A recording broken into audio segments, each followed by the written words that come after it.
에스겔서 36장 24절로 28절까지 한 목소리로 봅니다. 시작. 내가 너희를 가운데서 기다려내고 너희 가운데서 모아들고 우상에 들어가서 맑은 물을 너희에게 뿌려서 너희로 정결하게 하되 곧 너희 모든 더러운 것에서와 모든 우상 숭배에서 너희를 정결하게 할 것이며 또 새 영을 너희 속에 두고 새 마음을 너희에게 주되 너희 육신에서 굳은 마음을 제거하고 부드러운 마음을 줄 것이며 또 내 영을 너희 속에 두어 너희로 내 윤례를 행하게 하리니 너희가 내 규례를 지켜 행할지라. 내가 너희 조상들에게 준 땅에서 너희가 거주하면서 내 백성이 되고 나는 너희 하나님이 되리라. 아멘. 하나님이 가라사대 말세에 내가 내 영으로 모든 육체에 부어주리니 너희의 자녀들은 예언할 것이고 젊은이들은 환상을 볼 것이고 너희 늙은이들은 꿈을 꾸리라. 사도행전 2장 17절에 그런 말씀을 하는데, 이 말씀은 원래 요엘 선지자가 전한 것인데 베드로가 성령 받은 후에 많은 사람들 앞에서 설교할 때에 인용한 말씀인데, 말세에 그럼 어떻게 살아야 될까? 지금이 바로 이 말세라고 저는 봅니다. 지난 시대와는 다른 계시록적인 시대를 살고 있는 게 지금 시대고, 앞으로 우리가 맞이할 시대에 몇 가지 특징이 있다라고 하면은 특징 중에 첫 번째가 영적인 환란이죠. 공중의 권세 잡은 자들이 오는 사자처럼 날뛰고 일곱 대접, 일곱 나팔의 재앙이 있을 것이고, 환란이 있다 해도 우리가 두렵지 말아야 되는 거, 두려울 필요가 없는 거는 환란을 이길 수 있는 성령이 강력하게 부어질 것이다 라고 하는 거죠. 전 지금 이 시대가 그 시대라고 봅니다. 성령이 그냥 강력하게 조금만 움직여도 부어지는 시대, 바로 이 시대가 대환란의 시대가 아닌가. 두 번째로 보면은 성령이 부어질 것이라는 거죠. 성령이, 하나님은 모든 육체에 성령을 부어주실 것이라고 말하고 있고, 젊은 사람, 늙은 사람, 어린아이, 남자, 여자 할 것 없이 모든 사람에게 성령의 능력을 지니고 환란이 있어도 무섭지 않다라고 하는 것은 환란을 이길 수 있기 때문인데, 진짜 무서운 게 뭔지 아십니까? 환란보다 더 무서운 거. 옆에 사람하고 인사합시다. 성령을 받지 못한 것이 더 무섭다. 성령을 받지 못한 것이 더 무섭다. 말세를 살아가면서 대환란이나 성령이 부어지는데도 못 받고 성령을 받지 못한 사람이 환란보다 더 무서운 사람. 옆에 사람 봐요. 무서운 사람인지 안 무서워. 진짜 무서운 사람입니다. 환란이 오는 거, 고난이 오는 것보다 더 무서운 게 뭐냐면 성령 받지 않은 사람하고 있는 거예요. 성령 받지 않은 사람하고 살아가는 거예요. 세 번째로 본 복음이 땅끝까지 증거된다는 거죠. 재앙과 저주가 많은 세상에 성령이 강력하게 역사하면서 이스라엘이 회복되는 역사가 일어난다는 것인데, 어떻게 보면 이스라엘의 심장부에 복음이 들어가서 이스라엘이 회복되고 모든 이방인들이 충만한 수가 채워질 것이다 라고 말하는 거죠. 이방인들이 채워지는 거. 그죠? 지금의 이 시대에 이스라엘이 예수 안 믿는 거죠. 예수님이 안 믿는 거죠. 다시 오실 메시아만 기다리고 있지, 지금 우린 재림 예수를 기다리고 있는데, 그건 초림 예수를 기다리는데 메시아를 기다리고 있는 거예요, 유대인들이. 그러니까 이스라엘 자체에서는 예수 안 믿습니다. 이게 뭐예요? 땅끝까지 복음이 증거된다는 사실이고요. 모든 족속이 문을 열 것이고, 이스라엘 공산국가 모두 다 추수 때가 되면은 많은 족속이 예수를 믿으려고 마음의 문을 연다라고 하는 게 뭐냐면 지금 마찬가지죠. 예를 들어서 한참 전만 하더라도 뭐 캄보디아 같은데 한 20년 전만 해도 꿈이나 꿨어요. 못 꿨잖아요. 라오스, 그죠? 미얀마 사실 꿈 못 꿨거든요. 근데 지금 들어가잖아요. 복음이 이제 공산국가에 어떡합니까? 복음을 받아들이는 일들이 지금 현재 일어나고 있고, 어떻게 보면 활발하게 움직여져 가고 있는 지금 이 시대가 되고 있지 않는가. 저는 그렇게 바라보고 있고요. 이제 이럴 때 이제 필요한 게 뭐냐면 사실은 순교하는 정신인데, 앞으로 환난을 이길 수 있는 믿음, 생명을 바치는 순교가 필요한데, 사역을 할 때 그냥 내가 좋아서가 아니라 하나님이 내게 주신 명령이기 때문에 어떤 대가를 치르더라도 그 뜻을 이루려고 하는 각오, 사명, 어떤 소명감이 불타야 되는데, 이러기 위해서는 순교하는 마음이 있어요. 순교하는 마음. 저번에 얘기했던 것처럼 뭐 골프장 차 태우고 가다가 총 맞은 게 순교가 아니고, 복음 전하다가 실질적으로 부딪혀서 내가 하나님 앞에 들어갈 수 있는 거, 이게 순교는 목숨 걸고 할 수 있는 거. 복음을, 말씀을 전하는 거를 목숨 걸고 할 수 있는 거예요. 진짜 순교는 그거예요. 목숨 걸고 자기 신앙을 지켜가는 거, 믿음을 지켜가는 거. 말세를 살아가는 우리는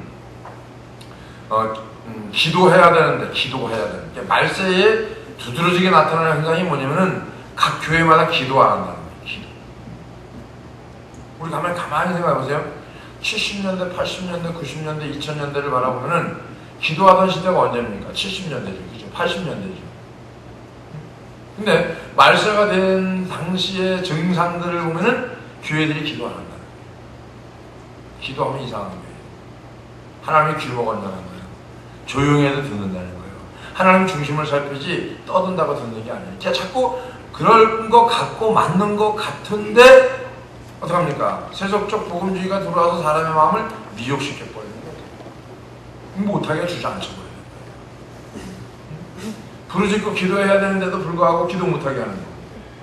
그래서 말세를 살아가는 저와 여러분들이 기도해야 되고, 또 교회가 기도하는 교회가 돼야 되고, 그런 교회가 성령 받은 교회인 줄 믿어주면 아멘 합시다. 아멘. 교회가 마지막 시대에 들림을 받아야 하나님의 영광을 보게 되는데, 간절한 마음으로 성령을 사모해야 되고, 지금은 구원받을 만한 때요, 은혜의 때인데 성령을 간절히 사모하는 말세에 사단과 교회의 싸움이 이루어진다는 거죠. 교회의 싸움. 영적인 대전쟁이 일어나는 거죠. 어떻게 보면 최전방에 서 있는 교회, 최전방에 서 있는 게 교회거든요. 하나님의 핏값으로 죽어 사신 교회. 그 전쟁에서 승리하면 성령을 덧입는 거고, 전쟁에서 패해버리면 성령이 소멸돼 버리는 거죠. 그죠?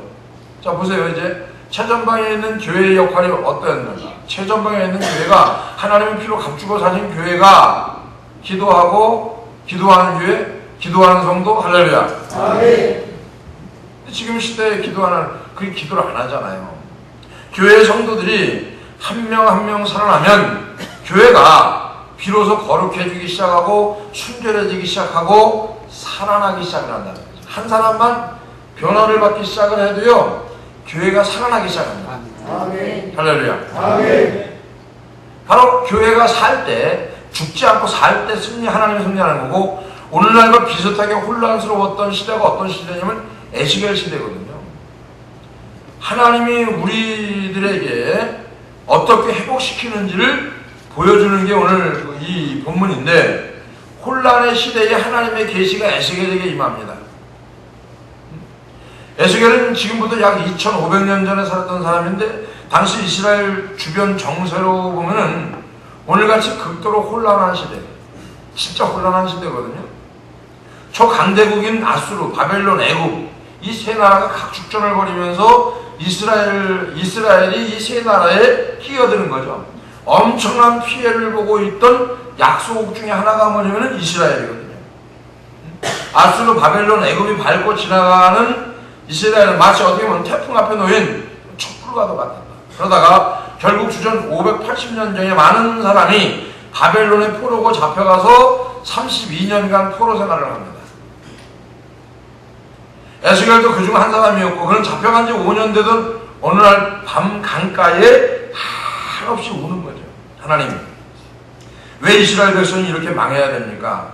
왜 예루살렘 성전이 산산조각 나야 됩니까? 어찌 우리가 포로 생활을 해야 됩니까? 하나님의 백성이 이렇게 되니까 이게 말이나 됩니까? 이렇게 고민하던 에스겔에게 하나님의 에스겔에게 계시를 보여줍니다. 사실 환난 자체는 무서운 게 아닌데, 환난이 있어도 그거를 잘 알기만 하면 무서울 게 없어요.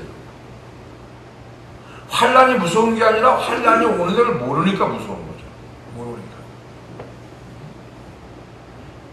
여러분, 미래가 불안한 것은 모르기 때문에 불안한 거지 알고 불안한 게 아니에요. 그러니까 이렇게 보면 이제 병자들을 보면은 불안해하고 막 당황스럽고 막 그래요. 미래를 알면은 당황할 것도 없고 불안할 것도 없고 아무것도 없는 거예요.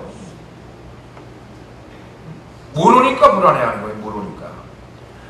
따라서 알면 두려울 게 없는데, 모르니까 걱정이 쌓여 있다. 그렇잖아요. 알면 두려울 게 없고 걱정이 없고 근심이 없는데 모르니까 답답한 거예요.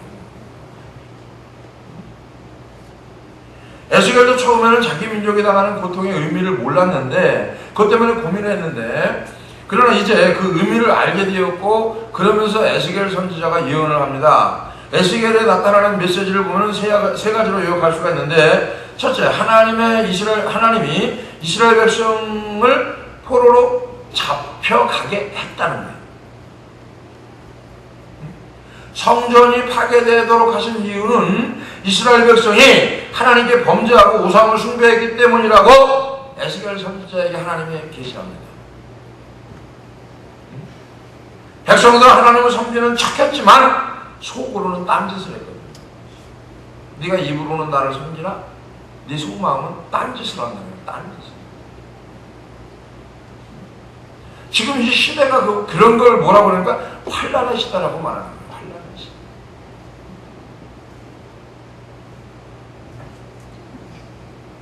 그렇잖아요. 우리가 한번 곰곰이 생각해 봅시다. 겉으로는 하나님을 섬기는데 진짜 속마음에서 하나님 섬겨요? 하나님을 맛보아 알아야 되는데 맛을 못 보니까 경험, 체험도 없고 간증도 없고 그러다 보니까 살아갈 수가 없는 거죠. 하나님이 이방 나라 아수르, 바벨론, 애국 같은 나라를 도구로 삼아서 이스라엘을 치셨다는 거예요.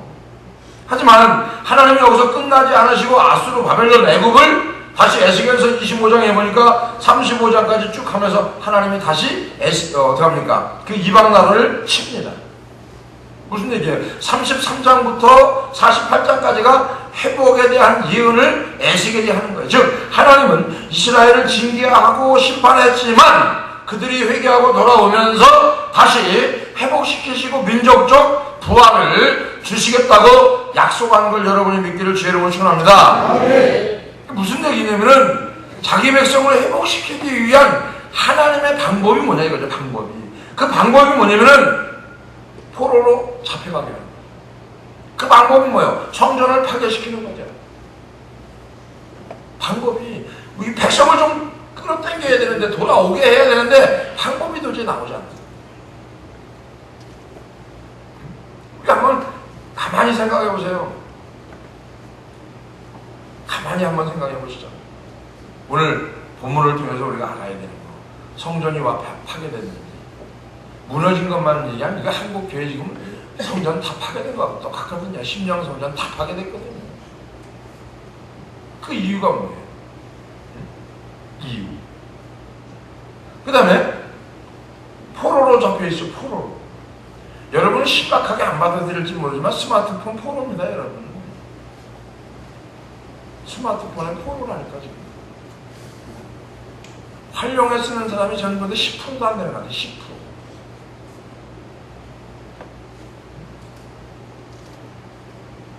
이미 포로로 잡혀있는 거예요. 하나님보다 뭘 더 좋아해요? 스마트폰. 주님 없이는 사람도 스마트폰 없이는 못 살잖아요. 어? 안 그래? 이게 여러분 우스운 게 아니라 이미 우상이 우리 안에 이미 깊숙이 마음속에 자리 잡은 거예요. 여러분 하나님이 하나님이 아브라함 마음속에 있는데 이삭을 주니까 이삭이 아브라함 마음에 싹 스며들기 시작하니까 하나님이 질투가 나서 어떻게 합니까? 이삭을 어떻게 했어요? 번제를 드려버리라고 하죠. 우상이 다른 게 아닙니다. 하나님보다 더 좋아하는 게 있으면 우상이에요. 뭐 절해야 우상이고 이거 물론 그런 것도 우상이죠. 곰곰이 생각해 보세요. 우리 마음을 뭐에 뺏겼어요? 스마트폰에 뺏기고 사는 거예요. 근데 심각하게 받아들이지를 않는다는 거예요. 이렇게 얘기를 해도 심각하게 받아들이고 이야 이게 그렇구나. 내가 죽어가는구나. 이걸 못 느낀다는 거예요. 하나님을 싫어하는 게 아니라 고백은 사랑한다고 하거든요. 근데 삶 속에서는 진짜 우상이 여기 딱 자리 잡고 있는 거예요. 고난이 오는 거죠. 환란이 오는 거죠. 그죠? 성전이 파괴가 된 거죠. 성전이. 심령 성전이 파괴된 거예요. 그리고 포로가 이미 돼버린 겁니다. 포로. 뭐예요? 스마트폰에 포로가 돼 있는 거죠.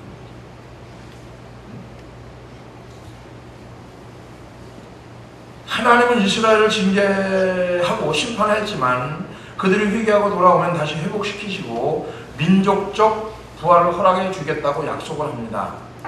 여기서 세 가지 중요한 메시지를 우리가 발견할 수 있는데, 회복과 부활의 원리를 한번 네 단계로 나눠보니까, 회복의 첫 단계는 돌아오는 거라는 거죠. 돌아오는 거. 회복의 첫 단계는.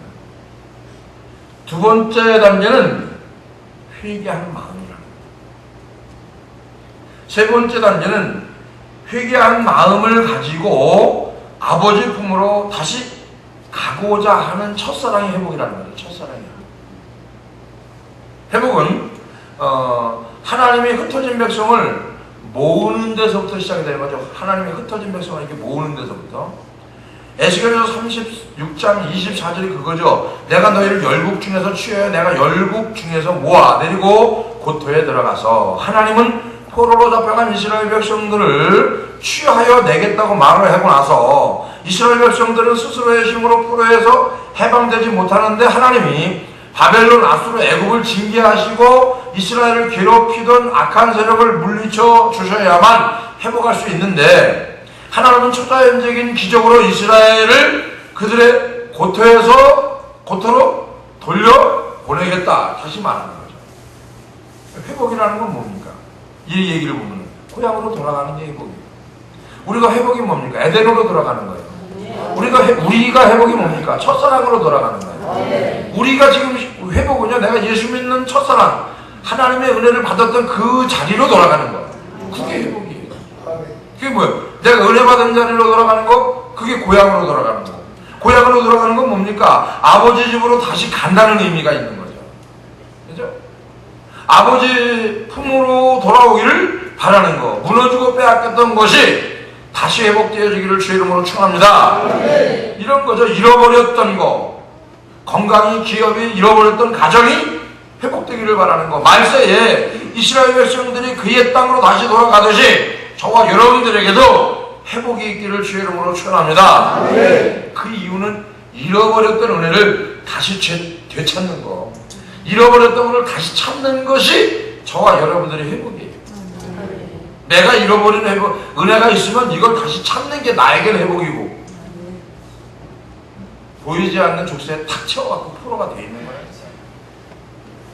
돌아가라는 것은 회개하라는 것인데, 주님, 제가 잘못했으니까 지금이라도 주님께 다시 돌아가기를 원합니다. 바로 이런 마음을 가지고 하나님께 나가기를 주의 이름으로 축원합니다. 히브리서에 보면은 저희가 이제는 더 나은 본향을 사모하니 곧 하늘에 있는 것이라. 그러므로 하나님이 저희 하나님이라 일컬음 받으심을 부끄러워 아니하시고 저희를 위하여 한 성을 예비하셨느니라. 히브리서 11장 16절에 그렇게 말합니다. 우리는 평생 하나님의 나라를 사모하고 살아가야 되고, 비록 내가 이 세상에 땀 흘리고 고생하며 살지만 이곳은 내 고향이 아니고 광야는 과정이지 목표가 아니라고 하는 거죠. 우리의 목표는 적과 꿀이 흐르는 가나안 땅인데, 이 세상에 머무르지 말고 본향을 바라보면서 살아가시기를 주의 이름으로 축원합니다. 하나 돌아가는 거, 고향으로 가는 거. 그러려면 버려야 되잖아요. 두 번째 단계로 보면은 정결해야 된다. 하나님은 하나님께로 돌아온 사람들은 뭐라고 그러니까? 에스겔 36장 25절이죠. 25절 볼까요? 자, 25절 시작.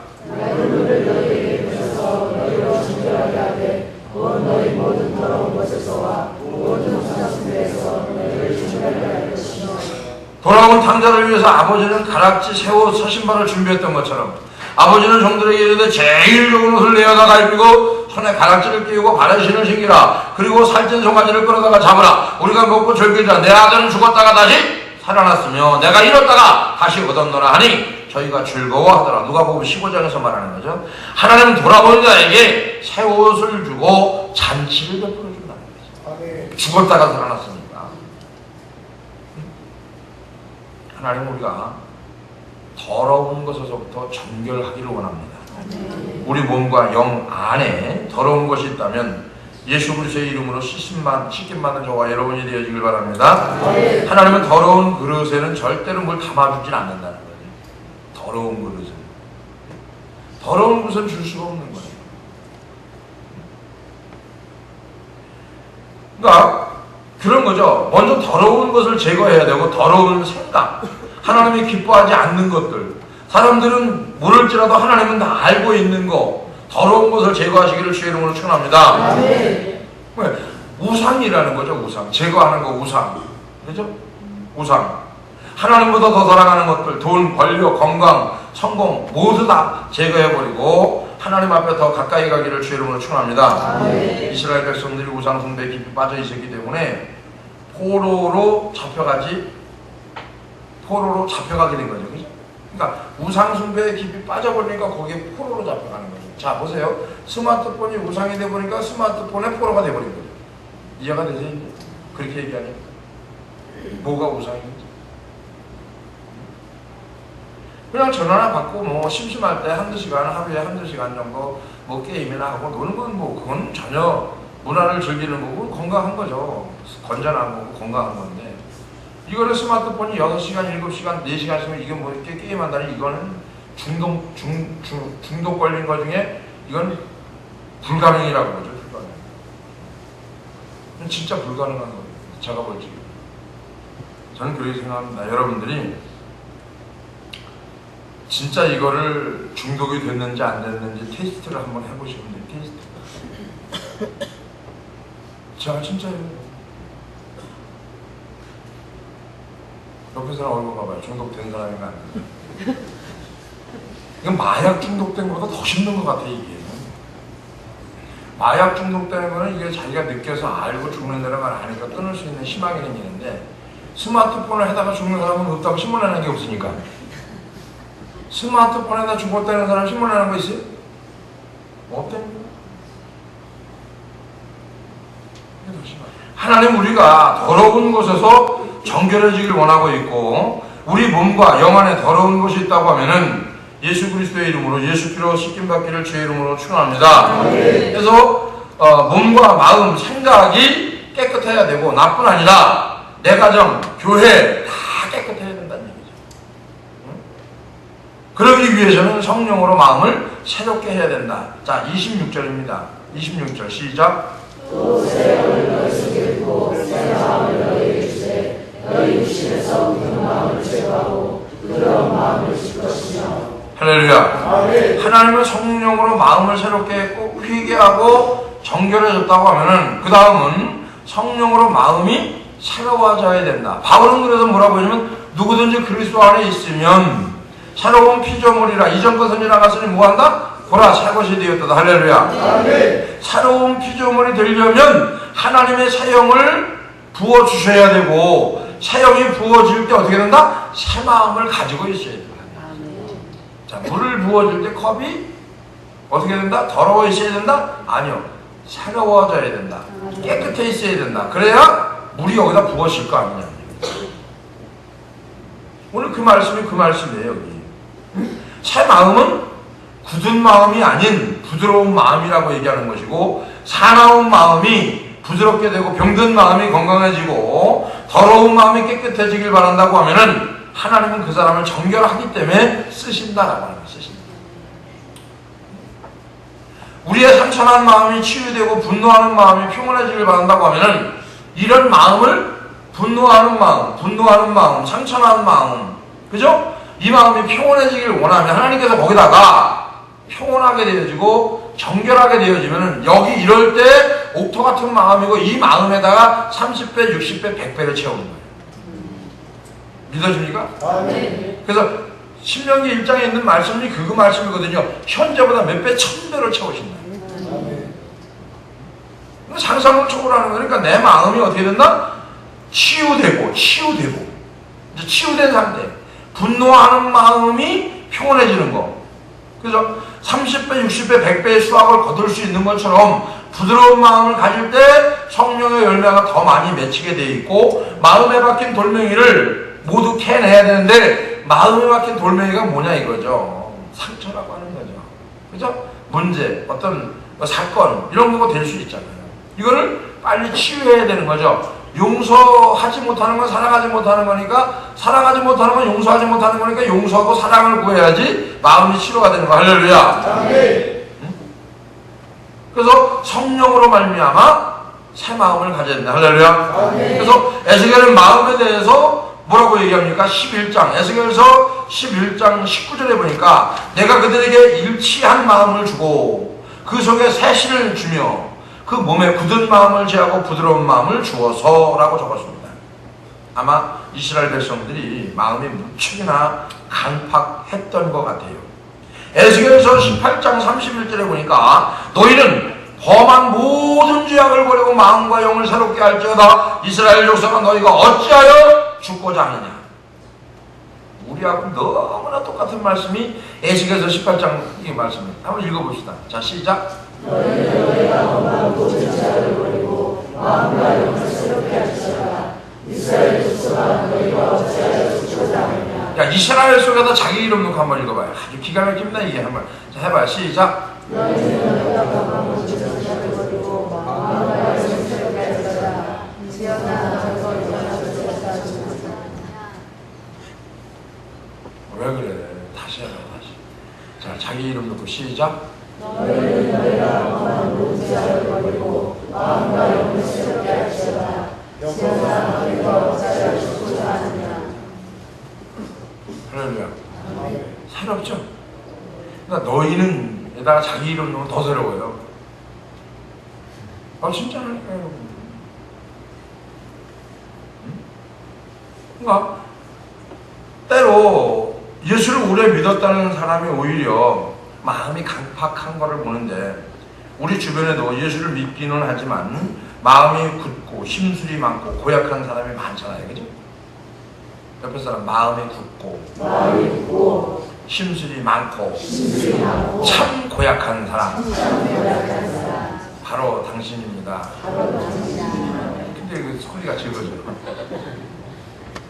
그렇잖아요. 우리가 지금 살아가는 게 믿으면 믿을수록 고약해지는 거예요. 심술뿐만 드렁드렁 딸리고 우리의 마음에 굳은 채로 남아있지 않고 다 녹아내려서 부드러워지기를 주의 이름으로 축원합니다. 그러기 위해서 갈급한 마음으로 성령을 구해야 된다는 거예요. 자, 갈급한 마음으로 성령을 구해야 되는 게 뭐예요? 27절이거든요. 27절. 자, 시작. 너희의 영을 너희 속에 두어 너희로 내 규례를 행하게 하리니 너희가 내 규례를 지켜 행할지라. 할렐루야. 규례와 율례와 법들을 지켜 행하라. 그리하면 내가 어디로 가든지 형통하리라. 할렐루야. 여호수아에게 줬죠. 자, 보세요. 시편에 보면 119편에 뭐라고 합니까? 고난 당하기 전에는 그릇 행하더니 고난을 당한 다음에는 내가 규례와 율례와 법들 어떻게 되나? 지키게 되었나이다. 119편 67절에 보니까. 그죠? 그 다음에 71절에 보니까 뭐라고 그래요? 응? 고난당하는 것이 내게 유익이라. 이런 말미암아 내가 뭘 배웠어요? 주님의 율례를 배우게 되었나이다. 할렐루야. 그러니까 회복의 이 말씀처럼 성령이 임하면 우리가 새 규례, 새 율례를 지키게 되고 하나님의 규례, 하나님의 율례, 그죠? 자, 이거를 통해서 하나님의 자녀가 되고 하나님의 백성이 되고 하나님이 우리들의 하나님이 되어지기를 주의로 축원합니다. 그래서 여기 보니까 뭐라고 얘기하냐면 새 영이 임하면 새 마음이 되고 부드러운 마음을 가지게 될 것이다 얘기하는 거죠. 성령을 마음에 두면 하나님의 율례와 규례를 지키게 된다. 말세에 하나님은 성령을 부어주시겠다고 말씀하고 있고 예수님은 승천하시기 직전에 제자들에게 예루살렘을 떠나지 말고 내게 들은 바 아버지의 약속하신 것을 기다려라. 무슨 얘기입니까? 오늘 성령을 부어줄 테니까 이 자를 떠나지 말아라. 이 얘기예요. 지금 여기다가 성령을 부어줄 거니까 딴 생각하지 말고 떠나가지 말아라. 이게 굉장히 무서운 거죠.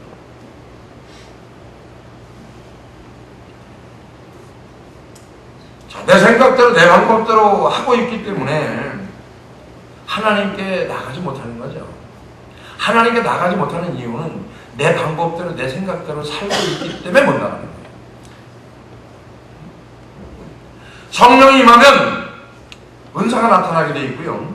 성령이 임하면 열매가 나타나게 되어 있고요. 성령이 임하면 진리 가운데로 거하게 되어 있고요. 성령이 임하면 기쁨과 평안과 축복을 맛보아 할지어다. 할렐루야.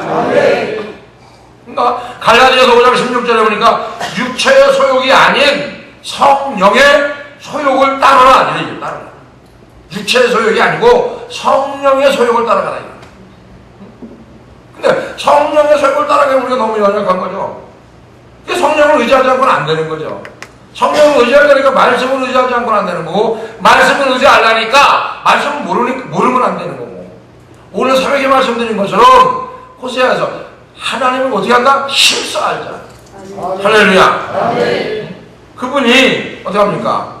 도와줄 것이다. 할렐루야. 성령은 우리에게 예수님을 생각나게 하셔서 우리가 예수님을 잘 따를 수 있도록 도와주신다라고 요한복음 14장 26절에 말합니다. 보내사고 아버지께로 내 이름을 보내실 성령, 그가 너에게 모든 것을 가르치고 내가 너에게 말한 모든 것을 뭐한다? 생각나게 하시리라. 할렐루야. 성령이 임하면요, 기도하면 할수록 예수님이 생각나게 되고요, 예수님 말씀과 또 예수님이 행한 이 모든 말씀이 교훈 삼아서 행하게 돼 있다니까요. 그러니까 고백이죠. 고백. 따라합니다. 하나님 아버지, 아버지 품으로 돌아가겠습니다. 나를 정결하게 하옵소서. 제 안에 성령을 부어주시옵소서. 굳은 마음을 제하여 새 마음을 주시옵소서. 하나님의 약속이니 그 말씀들을 이루어 주시옵소서. 그렇게 기도해 못해요. 저는 부족합니다. 그러나 성령을 부어주시고 하나님의 약속이 제 마음에 굳어 있습니다. 딱딱합니다. 강박합니다. 그러나 굳은 마음을 제하여 부드러운 마음을 주신다고 그랬으니까 성령이 지금 내 안에 임하여 주시옵소서. 할렐루야.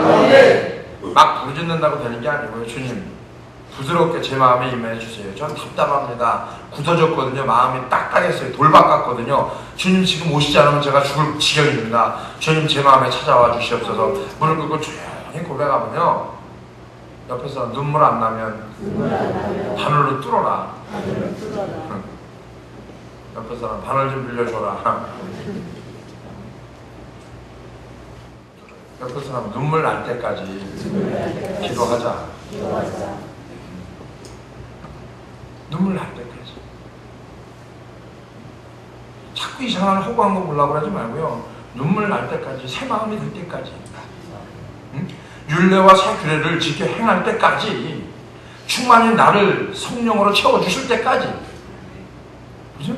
어떤 사람은 찬양을 하다 은혜가 되고요, 어떤 사람은 기도하다 은혜 되고, 어떤 사람은 말씀보다 사잡힐 수 있고요, 말씀보다 성령이 임할 수 있고요, 찬양하다가 임할 수 있고요, 기도하다 임할 수 있고요. 그건 모르는 거예요. 어떤 방법으로 볼지 모르잖아요. 근데 내 마음에 지금 찬양하고 싶다 하세요. 기도하고 싶다 하시면 되죠. 말씀 보고 싶다 보면 되죠. 왜? 성령이 여러분의 마음에 감동을 준 거니까. 그대로 행하면 되는 거죠. 말씀 봐야 되는데 주님이 감동 준 건가 안 준 건가? 옆에 사람은 병신아 안 줘도 그냥 읽어라. 시작. 무슨 성경이 있는데 감동 주고 안 주고 뭐가 있어. 아유. 밥 먹는데 배고픔 먹는 거지 뭐. 주님이 감동 줘야 먹고 감동 안 주면 굶어 죽어? 그러니까 이게 막 돌아버리는 거야. 그게 아니라니까. 성령의 역사는 그 실제없는 데다 다 갖다 붙이는 거야. 이게 참 답답해 죽겠어. 옆에서 배고프면 밥 먹으면 되고. 할렐루야. 응? 밥 먹는데 그것도 뭐 빨래를 해야 되는데 잔뜩 싸놓고 주님 왜 빨래 안 하는 감동을 안 줍니까? 옆에 사람은 곰팽이 슬기 전에 빨래 집어넣고 돌려라. 미치겠네. 이게 이상한 쪽으로 빠져가는 거예요. 이상한 쪽으로.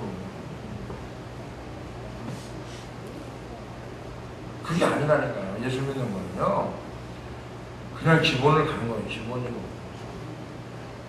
예수 안 믿는 사람도 다 하고 살고요, 예수 믿는 사람도 다 하고 살면은 이건 그냥 가는 거예요. 예수 믿는 사람은 햇빛 쬐는 게 아니라 안 믿는 사람도 햇빛 쬐는 거예요. 예수 믿는 사람은 밤이 오는 게 아니고 예수 안 믿는 사람도 밤이 온다니까요. 그건 그냥 보편적인 은혜, 일반적인 은혜. 그걸 가지고 감동이니 아니니 감정이니 이런 소리 하지 말고 헷갈리는 소리 하지 말고 진짜 하나님이 우리를 사랑하는 거고 알아야 되고 말씀에 써 있는 거고요. 그리고 이상한 쪽으로 자꾸 믿으려고 그러지 마세요. 자꾸 뭔가 알려고 하지 말고요. 기도하면 성경에 다 써 있는 거 다 나와 있는 거고요. 성경 보면 나타나 있는 거고요. 단지 성령의 감동으로 내가 하루를 살아가면서 마음이 끼름직한 걸 한 발 뒤로 물러났다가 조금 그 다음날 움직이면 아 이래서 하나님이 이렇게 늦게 기다리게 했구나 이걸 알게 되는 거예요. 뭐 아이고 나는 아주 그냥 미쳐 죽어요. 내가 미쳐 죽어. 옆에 사람 정신 좀 차리고 삽시다. 요한복음 14장 26절 한번 띄워줘봐요. 자 시작. 의사하고 아버지께서 내 이름으로 보내실 성령 그가 너희에게 모든 것을 가르치고 내가 너희에게 말한 모든 것을 생각하게 하리라. 믿어지는 사람 아멘. 아멘. 기도합니다. 고마우신 아버지 감사합니다. 오늘도 저희에게 일용할 양식을 주시고 굳은 마음을 위해 새 마음을 허락해 주셨사오니 그 마음 가지고 살아갈 수 있는 은혜 위에 은혜가 넘쳐날 수 있도록 인도해 주시고 귀한 사랑하는 성도들 마음속에 하나님이 함께하여 주셔서 주님이 원하고 바라는 일들을 감당케 부족함이 없도록 인도해 주시옵소서. 감사하오니 예수님의 이름으로 기도합나이다.